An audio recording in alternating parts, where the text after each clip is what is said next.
What's up, DNC? All right, y'all remember this big old book from before? When Colorado Governor Jared Polis ripped a page out of it? This is Project 2025, the Republican blueprint for a second Trump term. It is a, boo. It is a real document that you can read for yourself at kamalaharris.com/Project 2025. You ever seen a document that could kill a small animal and democracy at the same time? Here it is.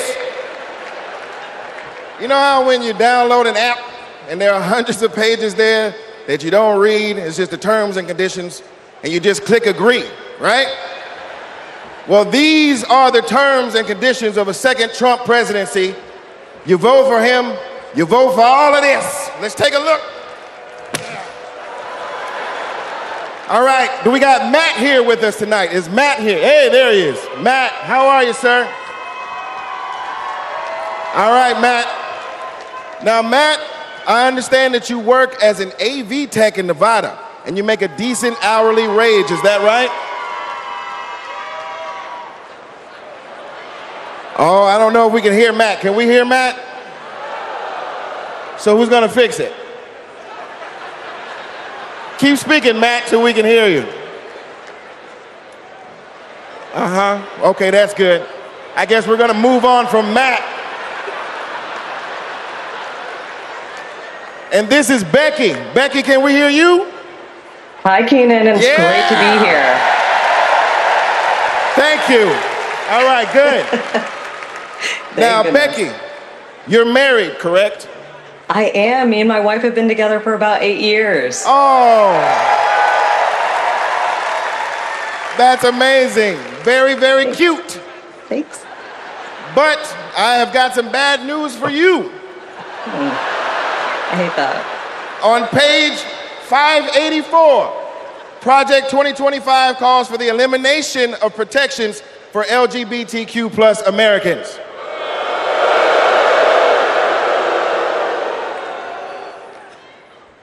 So yeah, right back to the Stone Age. I'm afraid so. Right back to the Stone Age. That's terrible. Yeah, it is. Thank you, Becky, for being here and making that wonderful point. All right, next up, we have Nirvana. Nirvana, are you with us? And your people are with us as well? All right, good. Now, Nirvana, I understand that you are on insulin to manage your diabetes, yes? Yes, and thanks to President Biden and Vice President Harris, I only pay $35 a month for my insulin. That is great. That is great. But on page 465, Project 2025 calls for millions of people like yourself to pay more for prescription drugs like insulin. Why? Why? Well, I guess maybe to help Big Pharma make more money that they can donate to Republican politicians, I assume. Yeah, that makes sense. Yes, unfortunately, it does make sense. All right, let's talk to Anita. Anita, are you there?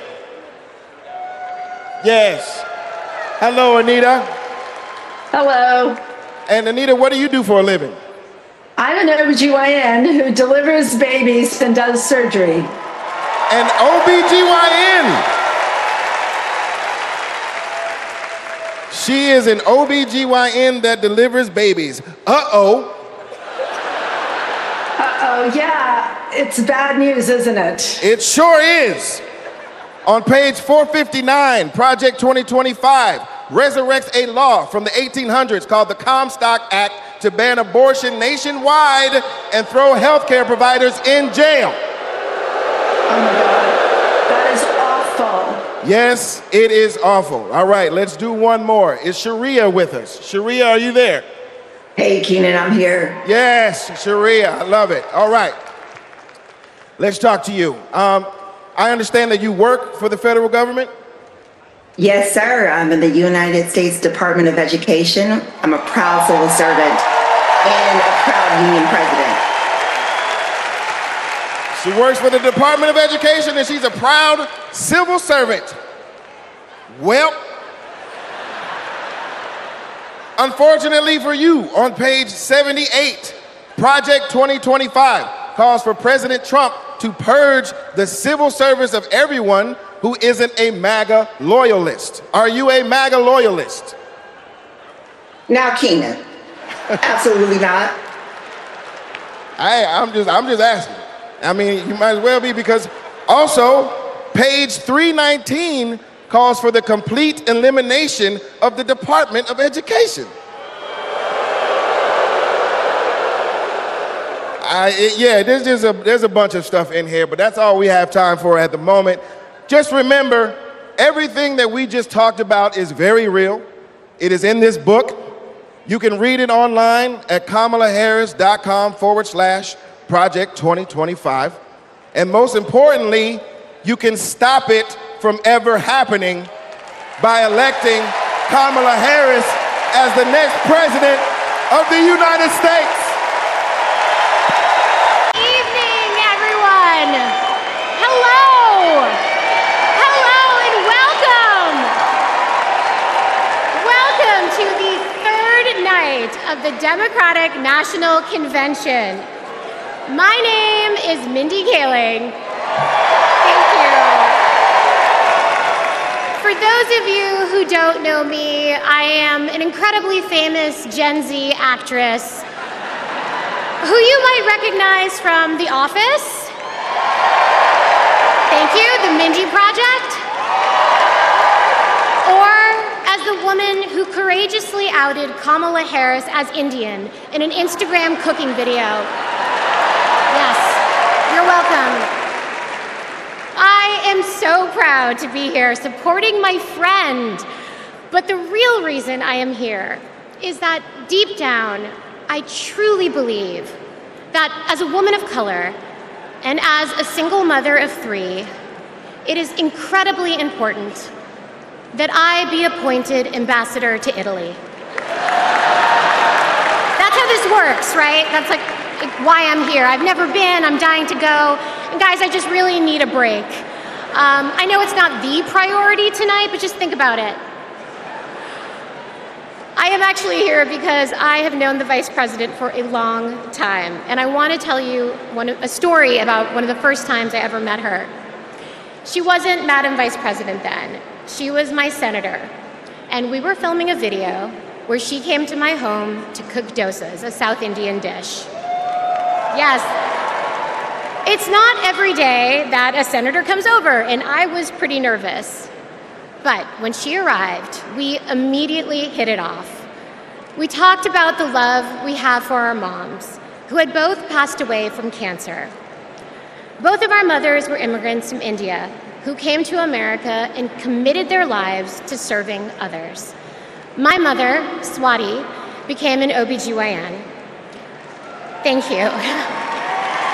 Kamala's mother, Shaimala, became a scientist with a PhD who dedicated her life to trying to find a cure for cancer.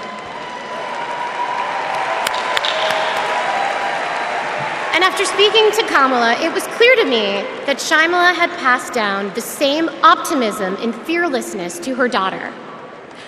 But the thing I remember the most about the Vice President is that Kamala Harris can cook. Guys, she was so much better than me. But she also knew that my family was watching. So, as she gently corrected my sloppy dosa making, she was complimenting me every step of the way, making sure that my daughter Kit heard how good of a cook I am.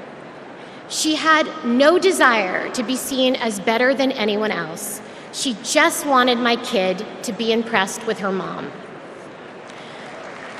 And when she finally bit into my dosa, she looked at me and said, really good, and then never took another bite again. Yes, but it is that warmth, that generosity of spirit that I know she will bring to the White House as our next president.